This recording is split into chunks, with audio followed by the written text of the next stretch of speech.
High, আজকে রাত্রে রান্না হচ্ছে গিয়ে ভাত আর স্পেশালি একটা জিনিস রান্না করছি। সেটা হচ্ছে গিয়ে এই লচ্ছই আলু বেগুন দিয়ে গুদক। তো রান্নার পরে দেখাবো কিরকম হয়েছে। গুদকটা কিন্তু আমি বয়াই দিছি, এরকম ড্যাগের মধ্যে বসাইছি, কারণ ড্যাগের মধ্যে রাঁধলে একটা টেস্ট আছে। এও শুধু গুদকটাই, আর অন্য কিছু না। গুদকটা যদি ড্যাগের মধ্যে রান্না অনেক টেস্ট হয় আমি জানি, বলতে আমি শুনছি। তা আমি আজকে ড্যাগের মধ্যে রান্না করতেছি। আর এদিকে আমার সকালবেলার ডাল রয়েছে, তারপরে ফুলকপি আলু দিয়ে মাছ রান্না করছিলাম, এটাও রয়ে গেছে। তখন শুধু গুদক রান্না করতেছি আর ভাতটা আমার হয়ে গেছে গা।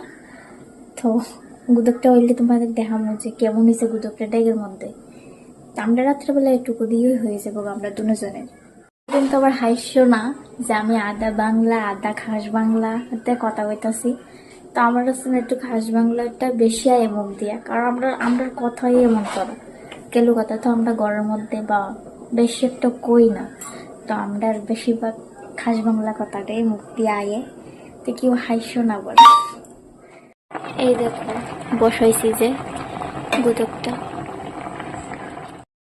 তো আমার গুদকটা কিন্তু হয়ে গেছে গা। এখন একটা জিনিস করুন দেখো, এটাও গ্লাস। তো গ্লাস দিয়ে আমি এটা শেষ মুখ এমনি করলে একটু ঘন ঘন হয়, ভাল লাগে আর কি দেখতে। গুদকটা সুন্দর লাগে, একদম ভর্তার মতো হয়ে যাবে ভর্তা। গরম লাগবে দেখে লেগে কাপড় দিকে লইছি।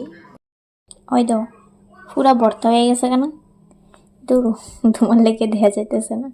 এই দাও আবার একটু বয়েছি, ঝুলটা একটু শুকানোর লেগে হয়ে গেছে গা।